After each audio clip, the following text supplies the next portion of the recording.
안녕하십니까. 자, 오늘은 북한 잠수함을 타고 있는 모든 승조원들의 악몽, 이 잠수함 자체가 북한의 엄청난 재앙덩어리임을 여러분께 말씀에 올리겠습니다. 자, 과학기술은 자유와 그리고 인간의 생명 존중에 의해서 더 구체화되고 치밀화되고 향상이 됩니다. 어떤 무기를 만들거나 전투기나 함정이나 이런 것들을 만들 때 최대한 인간의 생명 안전을 고려해서 안전하게 만드는 게 바로 자유 시장 경제의 원리입니다. 자, 북한이나 중국이나 러시아 같은 나라는 이런 독재자의 입맛에 따라서 어떤 군 장비를 만들고 그게 병사들이나 군인들의 생명 안전보다는 독재자의 욕구와 거기에 맞는 기술을 추구하기 때문에 그 안전도가 떨어지는 경우가 많습니다. 자, 전 세계에서 잠수함 사고가 대부분 중국이나 러시아 이런 국가에서 많이 일어나고 있는데, 문제는 뭐냐면 러시아의 푸틴 같은 경우도 미국이 러시아 잠수함이 침몰했는데 그때 120명 정도가 승조원이 있었습니다. 이걸 미국이 도와주겠다고 했는데 러시아 정부가 거절했습니다. 그러니까 비밀 탈로 이런 것 때문에 국민의 생명 안전보다 독재자의 권리, 이익이 더 우선이기 때문에 이런 사고가 발생하는 거죠. 자, 중국인민 해방군 핵잠수함이 사고가 나가지고 55명의 승조원들이 떼죽음 당했습니다. 자, 이것도 중국 정부가 발표한 것이 아니고 영국의 첩보기관 비밀 보고서에 의해서 전 세계에 공개가 됩니다. 그러다 보니까 중국인들도 이제서야 그걸 알게 됐고, 북한도 이 중국의 잠수함 사고에 대해서 인지를 하게 됐는데,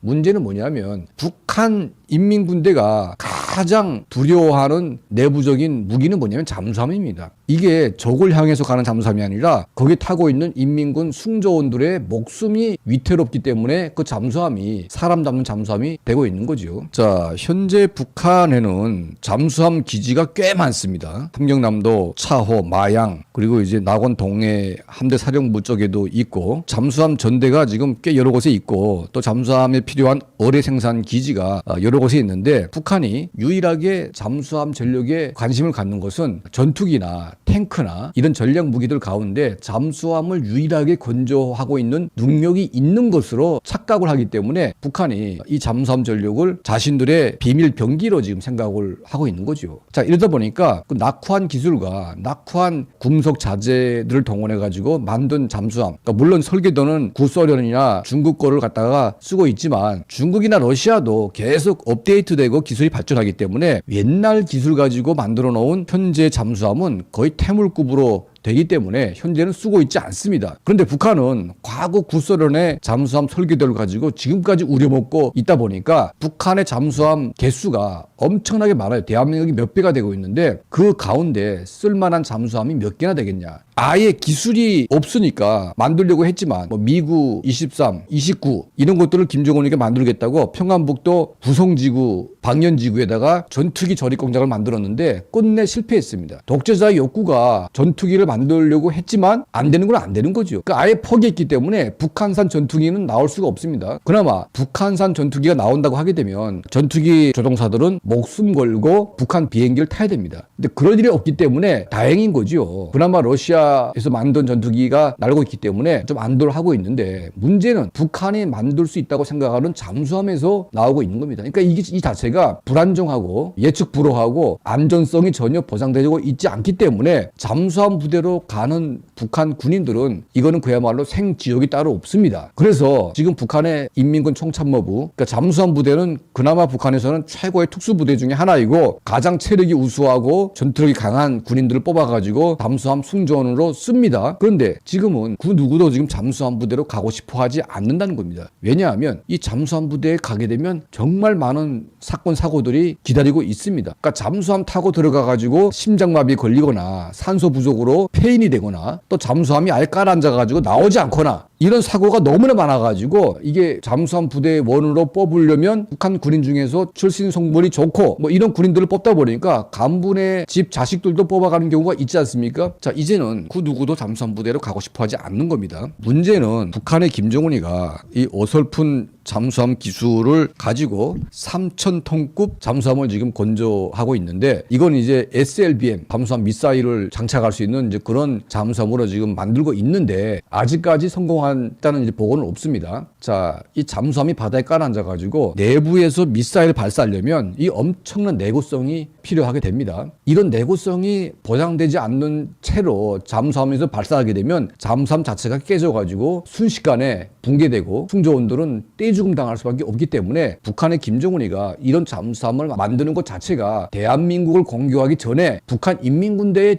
떼죽음을 가져올 수 있는 그런 위험한 무기가 되는 거죠. 북한이 얼마 전에 김정은이 전략 핵 잠수함을 건조해가지고 띄운다고 지금 온 동네 자랑을 했는데 영국이나 미국이나 서방 국가에서 바라보는 이 잠수함의 모양은 괴물 이런 말로 표현이 되는데 과연 이 잠수함이 쓸만한 것인지 이게 의구심이 드는 거죠. 그러니까 제대로 된 미사일을 발사할 수 있는 능력도 안 되는 이제 그런 허접한 것을 가지고 핵 추진 뭐 이런 거 달아가지고 쓰다가 사고가 나게 되면 이거 누가 책임집니까? 그러니까 이게 검증도 안 되고 성능도 알 수가 없는 이런 잠수함을 만들었다고 김정은이가 자랑질을 하고 있는데 실제로 이 잠수함을 타고 있는 인민군 군인들의 심정은 오죽하겠냐 이거죠. 이거는 목숨을 건 항해를 할 수밖에 없습니다. 자, 실제로 북한 잠수함을 타본 많은 군인들 제가 인터뷰를 해보니까 특히 대남 공작을 하기 위해서 이 좁은 잠수함을 타고 이제 오지 않습니까? 너무나 좁아가지고 움직일 수가 없는 이제 그런 잠수함인데 산소 공급이 부족해가지고 뇌가 막 마비되는 뭐 그런 경험까지 했다고 합니다. 그러니까 너무 좁게 오다 보니까 내리게 되면 걸을 수도 없고 그래서 한때 강릉 무장공비 사건 때에도 이 잠수조 공작원들이 잠수함에서 빠져나와가지고 걷지를 못해가지고 전부 다 죽거나 자기네끼리 총을 쏴가지고 다 죽지 않았습니까? 북한 잠수함을 타본 사람들은 그 자체가 악몽입니다. 특히 대남 공작을 위해서 잠수함 타고 내려오는 사람들도 그 잠수함 타는 순간은 그야말로 목숨을 거는 것 같은 느낌. 적후에 가서 대한민국에 공작하는 그것보다 남쪽으로 오는 과정에 잠수함을 타는 자체가 지금 공포스럽기 때문에 북한 잠수함은 북한의 인민군대, 특수부대 요원들에게는 공포의 무기로 되고 있는 겁니다. 자, 이런 잠수함을 많이 만들어 가지고 운용할수록 인민군대의 생명은 더 많이 앗아가게 돼 있기 때문에 이거는 우리로서는 뭐 정말 웃기는 얘기지만 다행스러운 무기인 거죠. 그런데 북한의 인민군대에게는 아주 공포스러운 그런 무기가 되고 있습니다. 중국과 러시아에 비해서 이 잠수함 건조 기술, 물론 다른 무기도 마찬가지입니다. 현저히 떨어지는 이 상태에서 북한이 이런 잠수함을 건조했다고 떠드는 것 자체가 이거는 어불성설이고 말도 안 되는 얘기다는 거죠. 중국 핵잠수함이 침몰해가지고 55명의 군인들이 떼죽음 당한 이 소식이 북한에서 전해지면서 이 북한 군인들이 이건 남의 일 같지 않은 그런 얘기죠. 중국은 정말 어쩌다가 나는 사고지만 북한의 잠수함들은 매일과 같이 사고 덩어리로 움직이다 보니까 이 북한과 중국 한데 엮어가지고 이 잠수함은 정말 골칫거리가 아닌가 이런 생각이 듭니다. 북한 잠수함 이야기 여러분께 지금 북한 내부에 잠수함을 타고 왔던 특수부대 요원들 또 실제 잠수함 승조원들의 이야기를 통해서 북한 잠수함이 얼마나 허접하고 얼마나 위험한 물건인지 오늘 여러분께 좀 상세하게 말씀이 올렸습니다.